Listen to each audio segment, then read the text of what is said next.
ఈ రోజు మాది ఫస్ట్ డే. మరి ఫ్లైట్ కొంచెం లేట్ అయింది. ఆ తర్వాత సెల్ఫ్ డ్రైవ్ కార్ తీసుకొని అక్కడి నుంచి రూమ్ కి వచ్చేసరికి లేట్ అయిపోయింది. అందుకనే లేవటం కూడా లేట్ అయిపోయింది. ఈ రోజు నేను నార్త్ గోవాలో కొన్ని ప్లేసెస్ కవర్ చేయబోతున్నాను. ఆ ప్లేసెస్ అన్ని చూపిస్తాను. చూడండి. వీడియో నచ్చితే తప్పకుండా లైక్ చేయండి, మీ ఫ్రెండ్స్ కి షేర్ చేయండి. Let's go. ఫ్రెండ్స్, గోవాలో జరిగే ఇది ఒక పెద్ద స్కామ్. సెల్ఫ్ డ్రైవ్ కార్లు కానీ సెల్ఫ్ డ్రైవ్ బైక్లు కానీ మనం తీసుకున్నప్పుడు ఏం చేయాలంటే బండిని కానీ కార్ని కానీ మొత్తం వీడియో తీయాలి. మనం వీడియో తీసి ఆ వీడియోని ఎవరైతే మనకు రెంట్కి ఇచ్చారో వాళ్ళకి వెంటనే ఆ వీడియోని సెండ్ చేయాలి. లేకపోతే ఏమవుతుందంటే మనం మళ్ళీ కారు వాళ్ళకి హ్యాండ్ ఓవర్ చేసేటప్పుడు వాళ్ళు ఏమంటారంటే ఇగో ఇక్కడ గీతల బండి, ఇదిగో ఇక్కడ సొట్టబడింది అని చెప్పిన వాళ్ళు మన దగ్గర నుంచి ఎక్స్ట్రా డబ్బులు వసూలు చేస్తారు. సో కాబట్టి ఫ్రెండ్స్, మీరు ఎప్పుడైతే కారు తీసుకున్నారో అదే టైంలో మీరు ఆ వీడియో రికార్డింగ్ చేసి వాళ్ళకి పంపించండి. నేను నైట్ టైం కార్ తీసుకున్నా కాబట్టి ఆల్రెడీ ఆ ఓనర్కి నేను చెప్పాను, బాబు నేను నైట్ టైం తీసుకుంటున్నాను కాబట్టి ఈ టైంలో వీడియో ప్రాపర్గా రాదు, రేపు పొద్దున్నే నేను ఏం చేస్తానంటే వీడియో తీసి నీకు పంపిస్తానని చెప్పాను. అతను దానికి అగ్రీ అయ్యాడు. ఫ్రెండ్స్, న్యూ ఇయర్ టైం కాబట్టి నేను నా రూమ్ వచ్చేసి పంజిమ్ ఏరియాలో బుక్ చేసుకున్నాను. మరి పంజిమ్ ఏరియాలో మనకి ఈ కెసినోస్ అన్నీ కనిపిస్తూ ఉంటాయి. బిగ్ డాడీ, మెజెస్టిక్ ప్రైడ్ ఇవన్నీ కనిపిస్తూ ఉంటాయి అన్నమాట. రోడ్డు మీద వెళ్తుంటే అసలు చాలా బాగుంటుంది ఆ వ్యూస్ అన్నీ. గోవా యొక్క కల్చర్ చూడాలన్నా, వాళ్ళ ట్రెడిషనల్ డ్యాన్సులు చూడాలన్నా, పంజిమ్ బ్యాక్ వాటర్స్ని ఎంజాయ్ చేయాలి అని మనం అనుకుంటే ఈవినింగ్ టైంలో ఈ క్రూజ్లో వెళ్ళండి. మీరు హ్యాపీగా గంటన్నర వాళ్ళు మొత్తం సముద్రంలో అలా తిప్పొస్తారన్నమాట. చాలా బాగుంటుంది. మంచి ప్రోగ్రామ్స్ ఉంటాయి ఇందులో. ఫ్రెండ్స్, మనం ఇప్పుడు పనాజీకి దగ్గరలో ఉన్న బెస్ట్ టూరిస్ట్ స్పాట్లో ఒకటైన ఓల్డ్ గోవా చర్చ్కి వెళ్తున్నాం. ఈ చర్చిని 16వ శతాబ్దంలో పోర్చుగీస్ వాళ్ళు నిర్మించారు. ఈ చర్చ్ స్పెషాలిటీ ఏంటంటే ఇక్కడ సెయింట్ ఫ్రాన్సిస్ జేవియర్ గారి పార్థివ శరీరం ఉంచారు. ప్రతి 10 సంవత్సరాలకు ఒకసారి ఆయన యొక్క పార్థివ శరీరాన్ని అందరూ చూసే విధంగా ఏర్పాటు చేయడం జరుగుతుంది. సో కాబట్టి మా లక్ ఏంటంటే మేము వెళ్ళిన టైంకి ఆ యొక్క ఎగ్జిబిషన్ అయితే జరుగుతుంది. మరి నిజంగా వీఆర్ సో లక్కీ. చూడండి, చాలా బాగుంటుంది ఇదంతా.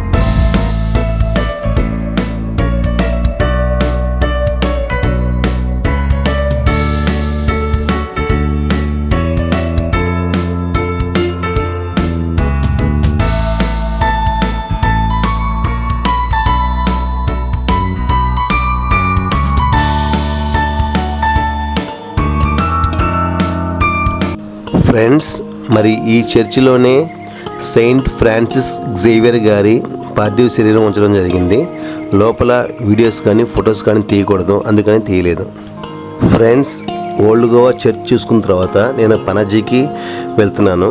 మరి పనాజీకి వెళ్ళాలంటే మనకు 2 రూట్లు ఉంటాయి. ఒకటి వచ్చేసి ఓల్డ్ గోవా హైవే ఉంటుంది, ఇంకోటి వచ్చేసి ఇలా మండోవి బ్యాక్ వాటర్స్ పక్కన మనం వెళ్తూ ఉంటాం అన్నమాట. అసలు చాలా బాగుంటుంది మండోవి రివర్ బ్యాక్ వాటర్స్. మీరు తప్పకుండా ఈ రూట్లో తప్పకుండా ట్రావెల్ చేయండి. ఈ రూట్లో వెళ్తే మీరు ఆ మండోవి రివర్ బ్యాక్ వాటర్స్ని ఎంజాయ్ చేయొచ్చు. అలాగే ఆ పనాజీ బ్రిడ్జ్ని మీరు చక్కగా దగ్గరగా చూడొచ్చు అన్నమాట. వ్యూ అయితే చాలా బాగుంటుంది.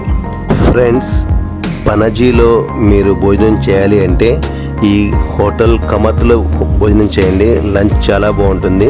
నేనైతే మీల్స్ తీసుకున్నాను. 150 రూపీస్ ఛార్జ్ చేశాడు. చాలా బాగుంది. ఫ్రెండ్స్, పనాజీలో భోజనం అయిపోయింది. భోజనం అయిపోయిన తర్వాత నేను నార్త్ గోవాలో బీచెస్ చూద్దామని చెప్పి బయలుదేరాను. మొదటిగా కలంగూట్ బీచ్, ఆ తర్వాత బాగా బీచ్ వెళ్దాం, ఆ తర్వాత అంజనా బీచ్కి వెళ్దాం, ఆ తర్వాత వెగటర్ బీచ్కి వెళ్దాం. మరి బీచ్లన్నీ ఒకే లైన్లో ఉన్నాయి కాబట్టి అవన్నీ మనం ఒకేరే చూసేయచ్చు. సరేనా? Let's go. కలంగూట్ బీచ్కి అయితే వచ్చేసాం. మెయిన్ ఎంట్రన్స్ దగ్గర బాగా ట్రాఫిక్ ఉండడం వల్ల ట్రాఫిక్ వాళ్ళు డైవర్ట్ చేశారు. సో కాబట్టి మేము వేరే రూట్ నుంచి లోపలికి వచ్చానన్నమాట. ఇక్కడ మనకి చూడండి, బీచ్ దగ్గర ఇలా విండో షాపింగ్ ఉంటాయి, టాటూ షాప్స్ ఉంటాయి, అలాగే హోటల్స్ కూడా చాలా ఉంటాయి ఇక్కడ, రెస్టారెంట్లు.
కలంగూట్ బీచ్లో నా పంచాయతీ అయిపోయింది.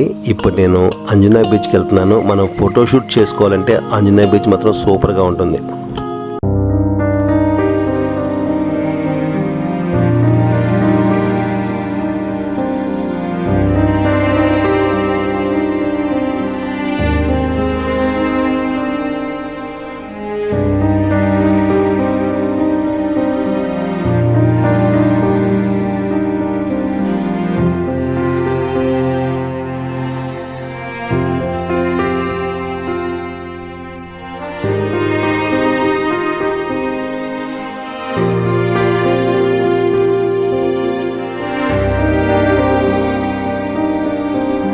ఫ్రెండ్స్, ఈ రాళ్ళను చూడండి. ఈ రాళ్ళు మరి ఏ బీచ్లో కనపడవు, కాబట్టి మీరు ఫోటోషూట్ చేసుకోవాలంటే ఇక్కడ చేసుకోవచ్చు, బాగుంటుంది.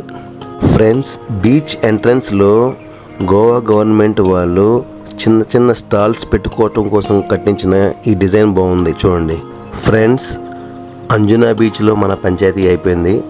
అక్కడికి దగ్గరలో ఉన్న వెగటార్ బీచ్కి వెళ్తున్నాను. వెగటార్ బీచ్ కూడా చాలా బాగుంటుంది చూడండి. ఫ్రెండ్స్, వెగటార్ బీచ్కి వెళ్ళే దారిలో ఈ రెస్టారెంట్ కనపడింది. అసలు ఈ రెస్టారెంట్ డిజైన్ చూడండి ఎంత బాగుందో, సూపర్ డిజైనింగ్ అన్నమాట. మరి అదిరిపోయేలా ఉంది అసలు డిజైనింగ్ అయితే. ఫ్రెండ్స్, ఇది వెగటార్ బీచ్. పంజిమ్ నుంచి దూరం ఉంటుంది, బట్ చాలా ప్రశాంతంగా ఉంటుంది, అలాగే ప్లెజెంట్గా ఉంటుంది. ఎవరైతే ప్రశాంతత కోరుకుంటారో వాళ్ళు ఈ బీచ్కి రావచ్చు. ఎందుకంటే కలంగూట్ బీచ్, బాగా బీచ్లో ఉన్నంత క్రౌడ్ అయితే ఇక్కడ ఉండదు. చాలా పీస్ఫుల్గా ఉంటుంది, చాలా బాగుంటుంది అన్నమాట బీచ్ అయితే. ఇక్కడ కూడా వాటర్ స్పోర్ట్స్ అవన్నీ ఉన్నాయి, అవి కూడా మీరు ఎంజాయ్ చేయొచ్చు. ఫ్రెండ్స్, వెగటార్ బీచ్ చూసుకొని నేను బాగా బీచ్కి వెళ్తున్నాను.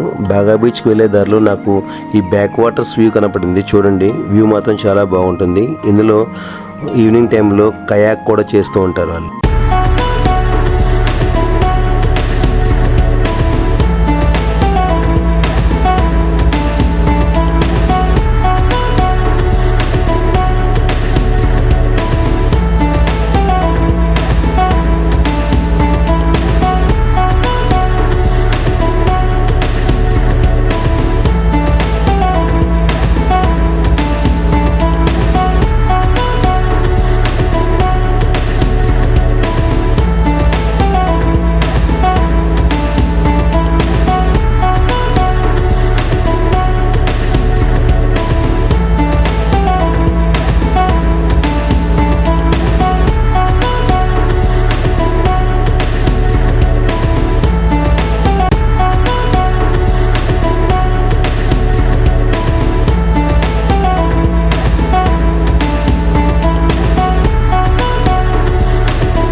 ఫ్రెండ్స్, నేను బాగా బీచ్కి వచ్చేసాను. బాగా బీచ్లో చూడండి ఎంత క్రౌడ్ ఉందో, అసలు ఫుల్ క్రౌడ్ అన్నమాట. ఇక్కడ క్లబ్లు ఉంటాయి, పబ్లు ఉంటాయి, కాబట్టి ఇక్కడ ఎక్కువ క్రౌడ్ ఉంటుంది. ఇక్కడ మనం జలకాలు ఆడాలంటే మంచి ప్లేస్, ఎందుకంటే వాటర్ చాలా క్లియర్గా ఉంటుంది. క్రిస్టల్ క్లియర్ అంటారు కదా, అలా ఉంటుంది అన్నమాట. వాటర్ అయితే మురికిలో ఉండవు అన్నమాట. అందుకు కాబట్టి అందరూ ఫుల్ ఇక్కడే వచ్చి వాటర్లో ఎంజాయ్ చేస్తుంటారు, టైం స్పెండ్ చేస్తూ ఉంటారు. సన్సెట్ని ఎంజాయ్ చేస్తూ వాటర్లో ఫుల్గా జలకాలు ఆడుతూ ఉంటారు అన్నమాట.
సో ఇవి ఫ్రెండ్స్ నార్త్ గోవా బీచ్ విశేషాలు.